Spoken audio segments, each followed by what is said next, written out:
Hi, I'm Lindsay Hull, Head of Thought Leadership at S&P Global Sustainable One. And I'm Esther Wielden, a Senior Writer on the Sustainable One Thought Leadership team. Welcome to ESG Insider, an S&P Global podcast where Esther and I take you inside the environmental, social, and governance issues that are shaping the rapidly evolving sustainability landscape. In recent episodes, we've been bringing you coverage of Climate Week NYC. This is one of the biggest sustainability events of the year, bringing together thousands of stakeholders from more than 900 climate events across New York City. If you listen to our coverage from the past 2 weeks, you know we talked to a lot of people: CEOs, standard setters, politicians, nonprofits, corporations, financial institutions, and more. And one theme that came across loud and clear in almost every conversation I had was that in order to solve the climate crisis, you can't stay in your little echo chamber working alone. You need to work across the aisle. And we've covered this idea some in the past on this podcast. It's a really nice, high-level sentiment in theory, but what does it look like in practice? The theme of Climate Week this year was "It's time," and that speaks to the sense of urgency to address climate change in the near term. It also speaks to the need to cut through the rhetoric and find concrete solutions. So that's what we're going to attempt in today's conversations: concrete examples of what collaboration across silos looks like. To do this, we'll sit down with a guest from asset manager Schroders and from one of the world's largest telecommunications companies, AT&T. First up, though, I sat down with two climate scientists who are working to break down barriers. One is Terry Thompson, Chief Science Officer at the S&P Global Climate Center of Excellence. Terry has been one of my favorite guests on the podcast in the past, and I'll include a link to those episodes where I got to talk to him about our shared love of ballet. The other guest is Kevin Reed, and I'll let him introduce himself. By the way, I sat down with Kevin and Terry at the Nest Climate Campus, where ESG Insider was an official podcast during Climate Week NYC. Okay, here's Kevin.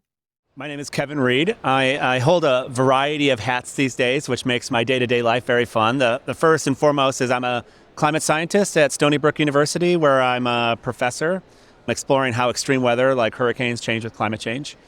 I also am now the chief climate scientist of the New York Climate Exchange, which is a brand new nonprofit that's based right in New York City that's helping to both ideate, scale solutions related to climate for not only New York City, but really beyond. And then I have also the great fortune of being the Associate Provost for Climate and Sustainability at Stony Brook University, where I'm helping the university think about how we can give better experiences for our students in these areas around climate sustainability, because they're the ones that are super passionate about changing the world in the future. And how do we give them the right skills they need, but also just to let them fly and help create the green world that we want. In addition to those roles he just described, Kevin also works with the World Climate Research Program, which uses international science coordination and partnerships to address the most pressing climate challenges facing society. So I asked him, what are the most pressing issues? And what we're hearing a lot about is interactions between climate scientists and experts in the area of green energy, renewable energy, grid resilience, as well as on the physical side of climate, actually discussing directly with utilities, having conversations with communities, thinking about topics like climate intervention. And so a lot of what I'm hearing is that the world is now really, really ready to start to figure this thing out. And I think that Climate Week is this great convergence of all of these different industries starting to think about what some of those pathways and solutions are. In my own work at Stony Brook University with my research group, we focus a lot on trying to understand how extreme weather events not only will change in the future, but have changed already because of climate change.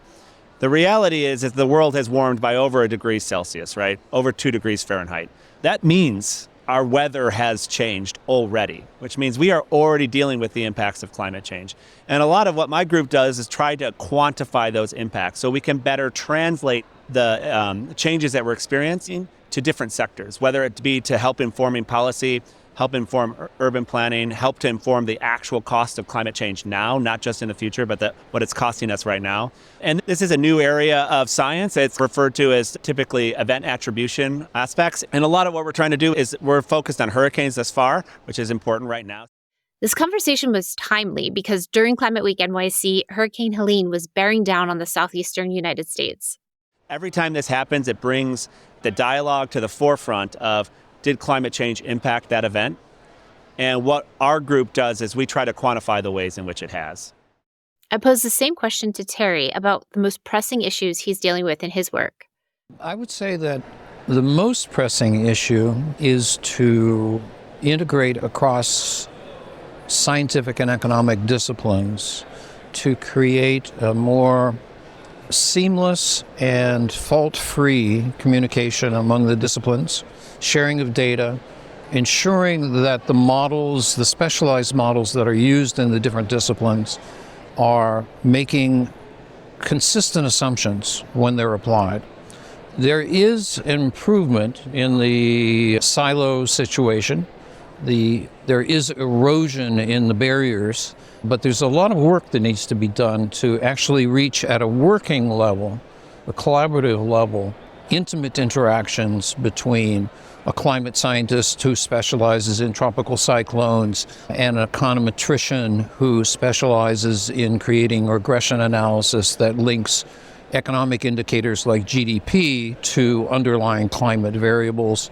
I'll leave it at that. That's an example where we need more communication. And also an exciting front, which both Kevin and I are hearing about here at Climate Week, is, of course, the integration, or the linkage, I should say, of physical climate and natural systems, and bringing what we know about the physical climate to bear upon impacts on natural systems, on ecosystems, and possibly on ecosystem services as an instantiation of what ecosystems are from a human perspective. Which is not to exclude the rest of the natural world, but there are ways of including in ecosystem services the value that we place on wildlife, the value that we place on experiencing other species. There are ways of valuing that as well. In any case, this linkage is a new frontier, which has its own very interesting intellectual, scientific, and ethical components. So that's a new thing and exciting. I asked Kevin and Terry to explain further the links between climate and nature. Here's Terry up first. In a certain sense, the link between physical climate and nature has been apparent to us when we think about what's the impact of increasing temperatures on crop production in a particular region. I view the further linkage of physical climate and the natural world as to deepening or broadening those relationships. When we talk about the ecological behavior of a particular system that filters water, we may be talking about microorganisms, or actually a food web of organisms. So this is not unlike thinking about impact on crop production. It's just at a greater level of awareness and detail, breadth and depth. Yeah, maybe just to add to what Terry was saying is that I think a lot of the experience thus far at Climate Week is a little bit of this cross-pollination, right, between the financial industry, between kind of startups that are focused on tech solutions and a little bit of science. And even within the science community, when we think about climate system science, earth system science, there's already silos amongst those that study the physical climate, like myself, and those that are focused more on kind of the biodiversity and ecosystem aspects. And that when we start to think about the connection or the link between climate change and health, we really need to think about, it's not just human health, it's planetary health. And part of that is the health of all of these type of ecosystems, because a lot of these ecosystems are the nature-based solutions to climate adaptation, to climate resilience that we need. And so trying to bring that more to the forefront, I think, is critical when we start thinking about a greener world in the future. During Climate Week NYC, I got to moderate a panel at IBM with the CEO of the New York Climate Exchange. That's, again, the nonprofit where Kevin is chief climate scientist. And the idea of collaboration and partnerships was a big focus in that conversation as well. I asked Kevin to elaborate. Very much our mission at the New York Climate Exchange is focused on breaking down those silos that exist. So the New York Climate Exchange is a really unique partnership between academia, industry, and community-based groups, whether that be environmental justice groups that are focused at the neighborhood level, all the way up to larger nonprofits, let's say, that are focused on different types of solutions, or workforce development, or labor unions, or chambers of commerce. And it's really ensuring that everybody has a voice at the table when we start to think about what are the solutions that New York City needs, what is the solutions that the world needs, and they can't just be academic and industry constructs and partnerships that way, that you really need to co-develop the solutions with the community groups that are going to need to use the solutions. Because the worst thing we can do at this stage, as now the climate scientist in me, or again, I'll say we're over a degree warmer already, right? The worst thing we can do is develop solutions in academia and industry that community groups that doesn't meet their values, doesn't meet their cultural needs or their community needs. And so we will have wasted a little bit of time on that development of solutions if they're not going to be able to be used. And so it's really important to have everybody at the table. And that's a big part of what the New York Climate Exchange is trying to do. Of course, these things take time, right? When you are building relationships with different sectors, when you're trying to break down those silos, this isn't, hey, let's have a workshop and then we're all going to come out of it with the same opinion of things, right? It's about fostering and developing relationships that won't just last years, but will last decades. And so that's a big part as well of what the New York Climate Exchange is trying to do, is to foster those partnerships in a very real way. And ultimately, a few years down the line, we're going to open a net zero campus right on Governor's Island, 5 minutes south of Wall Street, on a ferry that's going to be this global and city hub for all types of things when we talk about solutions to climate, but also when we talk about climate science or the impact on the financial sector or the energy sector, and to really be a go-to place for these type of conversations and provide it a home in the long term. I'd just like to follow up, Kevin. The way I view the world, communities have, in addition to the need for solutions, they have fears.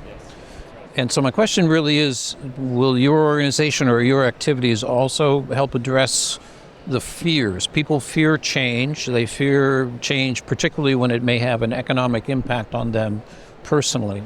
So it's bringing together financial institutions and companies and the academic community and the scientific community, the different parts of the scientific community, and also the citizens who make up our communities. It's a lot. It's a kind of a daunting challenge.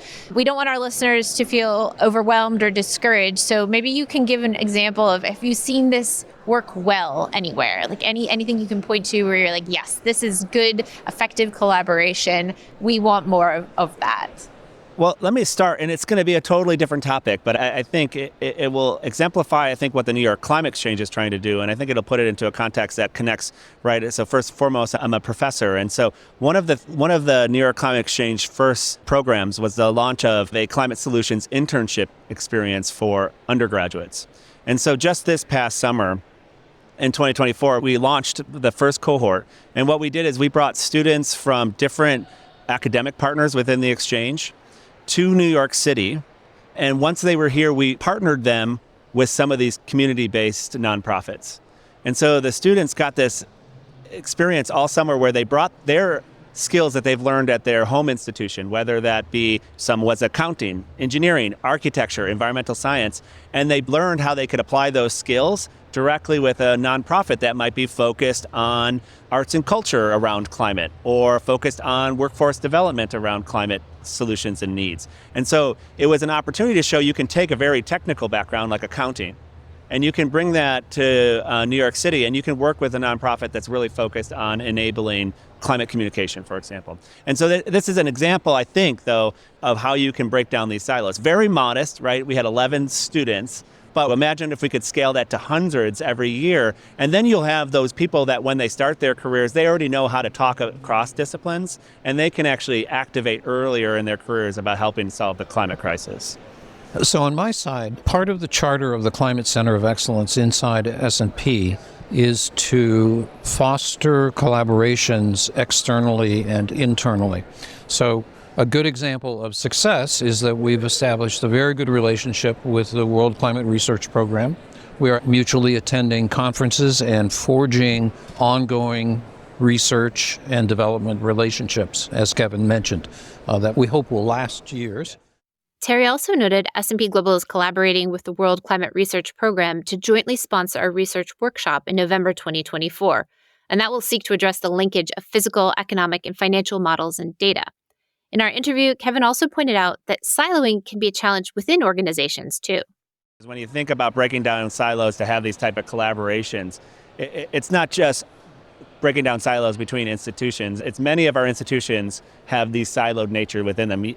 Won't surprise maybe any listeners of the podcast that universities are extremely siloed, right? And so a big part of what we're trying to do is that at Stony Brook is to acknowledge that, yes, you have folks that are working on climate in environmental science, atmospheric science departments, but you also have people working on climate in the College of Business, in engineering, in the humanities.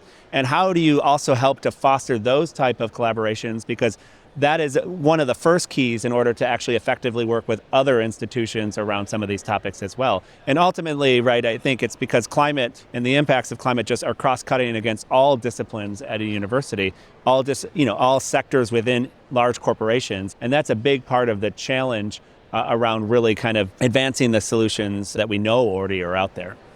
Honestly, I think that's part of why we've seen our podcast audience grow so much. It started off with just people with ESG or climate or sustainability in their job title.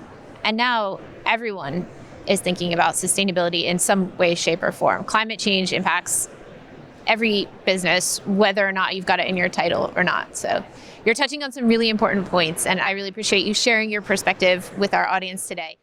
We heard from Kevin and Terry about some of the ways climate scientists are working to break out of their silos and work across disciplines. We heard a lot at Climate Week NYC that this kind of collaboration also needs to take place in other settings, for example, between the public and private sector. That was one takeaway from my conversation with Marina Severinovsky. Marina is head of sustainability North America at asset manager Schroders. When we sat down at the Nest Climate Campus, she highlighted just how much she had been hearing about the need to engage policymakers. The biggest thing that's blown me away entirely is the amount of discussion about policy advocacy and engagement with policymakers. Like literally in every session I've been to, like everywhere there's a panel, what do we need from governments? And it's interesting because last year here at Nest, I hosted an event which was about the nexus of climate and nature. And we had intentionally invited people from kind of government or kind of quasi-government entities in Australia, the UK, and the US. And that was my message, is you have to go first. We need the policy making in place, and then, that's where private capital can really thrive behind that. I wasn't hearing it as broadly last year, but this year, again, at every event, it's this kind of like our asks of policymakers. We'll be hearing more from Marina in an upcoming episode about climate finance. The role of policy in enabling the energy transition, it came up in a lot of my conversations. This was a big focus of a main stage panel I moderated with two speakers. One was Dr. Vanessa Chan, Chief Development Officer for the U.S. Department of Energy, where she's also Director of the Office of Technology Transitions. And Shannon Thomas Carroll was the other guest. He is an Assistant Vice President of Global Environmental Sustainability at telecommunications giant AT&T. And this was a really interesting discussion to me because AT&T has teamed up with the Federal Emergency Management Agency, or FEMA, and the U.S. Department of Energy's Argonne National Laboratory to launch a climate risk and resilience portal for U.S. communities.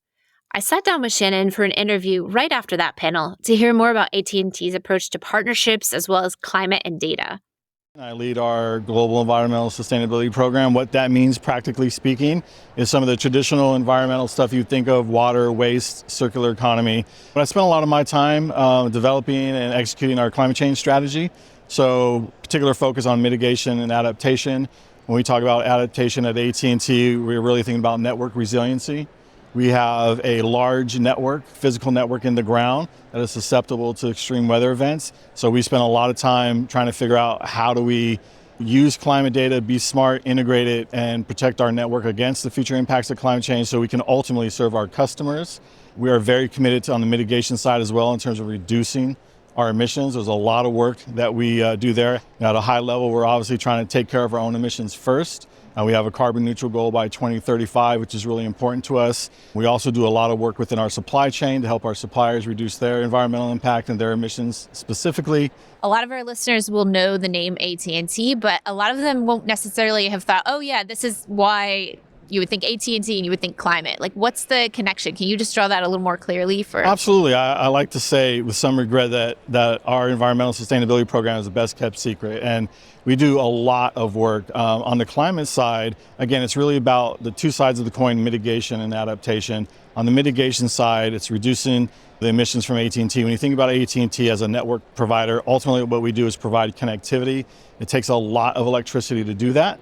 So making sure that we have good, reliable energy, including renewable energy. AT&T is actually the 5th largest corporate purchaser of renewable energy in the United States. That's really important for us. So making sure we have access to energy, period, but also renewable energy is really important. We also spend a lot of time thinking about how do we transition our fleet right, to low and no emission vehicles. I say low and no emission vehicles because I think we need to be ready to take advantage of whatever technology is out there, whether it's EV, hydrogen, or whatever it is, and we're prepared to do that, and we put a lot of time thinking about that. On the resiliency side, there's really two major things we do from that perspective. One of it is just internally, right, is how do we keep our network, the physical parts of our network. So think of a big central office, the square building in the middle of the neighborhood, or all those little green boxes you might see in a neighborhood. How do we keep those where they're not going to be impacted by extreme weather? So think flood, think wildfire, things of that nature. So we actually use climate data to make climate informed decisions. So when our engineers for both our fiber and the wireless side, when they're going through determining where they're going to put new parts of the network, they actually get a climate risk score now. Really simple, really easy for them to use, and that helps them make determinations either to site somewhere else, or if you're going to site there, make sure that we prepare the site for those weather events. So imagine that they go in there, they get a high climate risk score, they do a little more research, it says it's going to be 2 feet of flooding. We have to have something there because that's where our customers are, but we can now build around that to prepare for that flooding, and that's a lot of what we do. We've done so much of that internally that we quickly realized we need to share this data. And so we do a lot of external climate resiliency work as well. We work with the DOE, Argonne National Labs, as well as FEMA. We've launched a public climate portal we call Climber. Right now, the main target audience is really city planners, hazard mitigation planners from local municipalities, but we really want to get the word out so anybody who wants access to good climate data can have that access. I asked Shannon to describe AT&T's work with the government. By the way, Argonne National is a U.S. Department of Energy laboratory. We knew that we needed to get the best available climate data to make climate-informed decisions. And 6-7 years ago, there wasn't a lot of climate data, usable climate data, publicly available. What I mean by that is you would get a climate data that would cover 100 kilometers or a region. You get 1 point, and that piece of data covered a large geographic area. Well, that's not really any good for a network engineer. A network engineer needs to know at a neighborhood level. So we had to go out there and figure out how do we get access to neighborhood level data.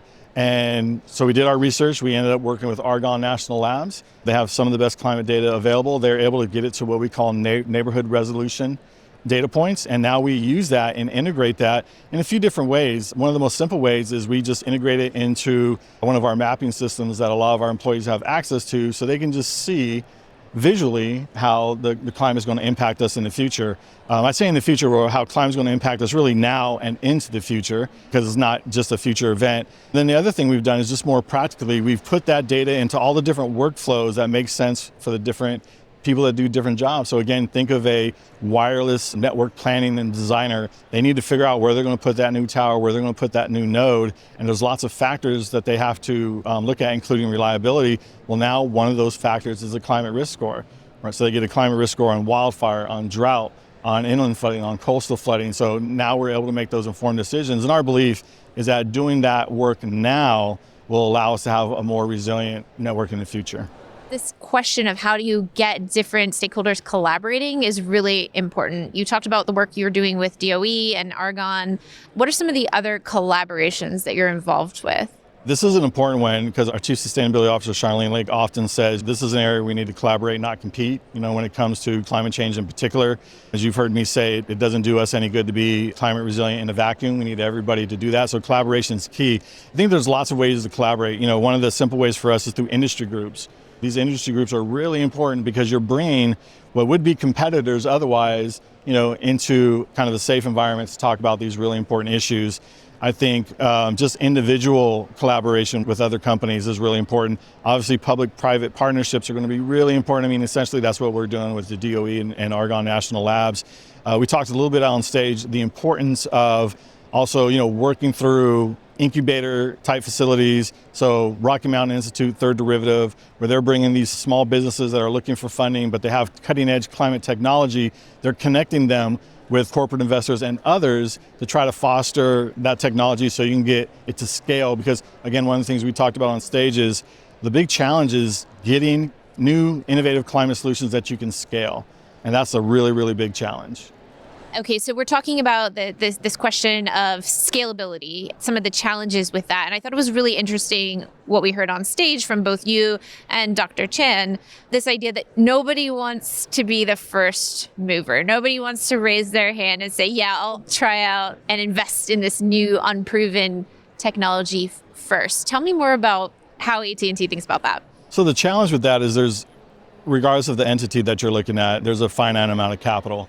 Right, and there's lots of folks competing for that capital so they can invest that money into different things. And just look at a company like AT&T. So our sustainability team, for all the right reasons, right, we're going through the same business case planning, we're going through the same arguments for ROI that everybody else in the company is going to finance or to treasury, because we all want to get that money to invest. Part of how I solve for that is there's occasionally what I would call a common sense business case to be made.